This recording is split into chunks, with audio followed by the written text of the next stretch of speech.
Well, welcome Rotarians in District 9999 to the final video for 2023. Bit of a different setting today. I'll explain a bit about that shortly. But here we are at the fantastic Nelson Harbour on a beautiful early Friday morning. So Anna and I have now finished the visits to all of our 60 clubs throughout the South Island, and I've got to say it's been the absolute highlight so far of the DG year. It's just been wonderful finding out about all the tremendous things that are happening in our community. I guess now a lot of clubs are going to be winding up, but we've got a couple of really important things coming up, and they're the Ryler courses that we've got going. We've got one in Christchurch and one in Queenstown. The one in Christchurch has been run by the Lincoln Club now for 7 years under Gary Kennett and his team, and the Queenstown one, of course, under Leanne Murray, held in Queenstown. We've got about 65 young people attending Ryler this year. But another really cool thing that's going to be happening in the early part of next year is the formation of a brand new Rotoac club. So we've gone from having just one in the district in the last 18 months, and we're going to be having 3. So that's the brainchild of Leanne from the Queenstown Club, and it's going to be supported. It's going to be based in Queenstown, but it's going to be supported by the 4 Central Otago clubs. I can't wait to see what Jess and the new Lakes Rotoac Club are going to get up to. We're here in Nelson on this beautiful Friday morning, and I have with me Trevor Marshall from the Whakatū Rotary Club, and we're standing in front of Trevor, the brand new mobile community hub. Tell me about what this project is all about. Well, this is we were approached in August last year by Fire and Emergency, where they were developing a new program where not only what they deal with their disasters, but what do we do afterwards with the people that have suffering from the trauma of what's going on. So they've developed the prototype of a community hub caravan down in Christchurch, and the local branch up here wanted us to provide one. We had a look at it as our club, and we saw this as a great asset for the top of the south. So it grew from 1 to originally to 3 to 5, and now we're at 7, and we've involved all the Rotary clubs in the top of the south as a collaborative team effort, and everybody's jumped on board.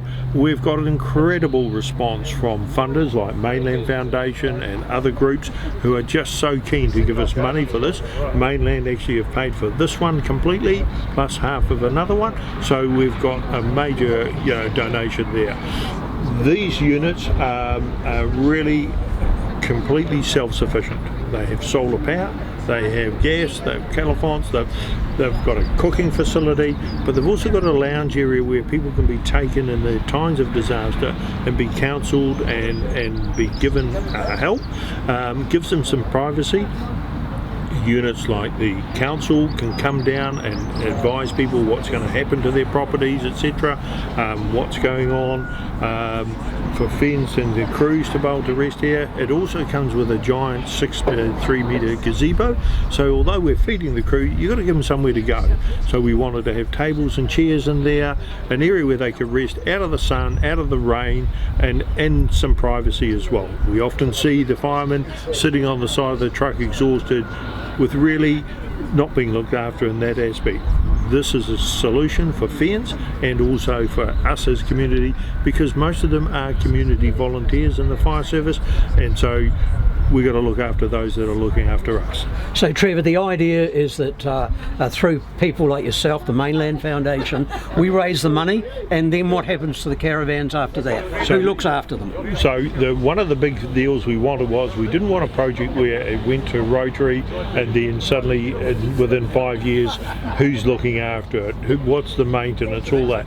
So we developed a memorandum of understanding with FENS, so we've handed these over to FENS, complete, ready to go, and now they're responsible for the insurance, for the warrant of fitness, for maintaining it, for fixing anything that goes wrong. But we have a booking service.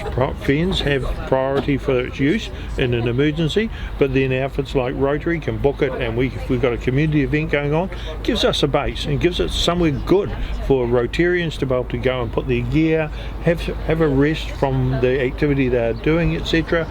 Also feeding themselves or cooking food and selling it to the community. So again, the whole way is about looking after people no matter what they're doing and who they are. That's fantastic. So you say we've got 7. Yeah. Is that the end? No, I would love to see the entire South Island and then all of New Zealand with these.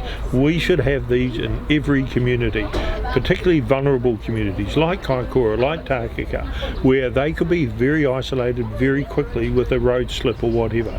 And you could imagine, for example, up on the East Coast with what they're going through, half a dozen of these out in the community. When that happens, it becomes a focal point for the community to go to and to be able to get information and get support.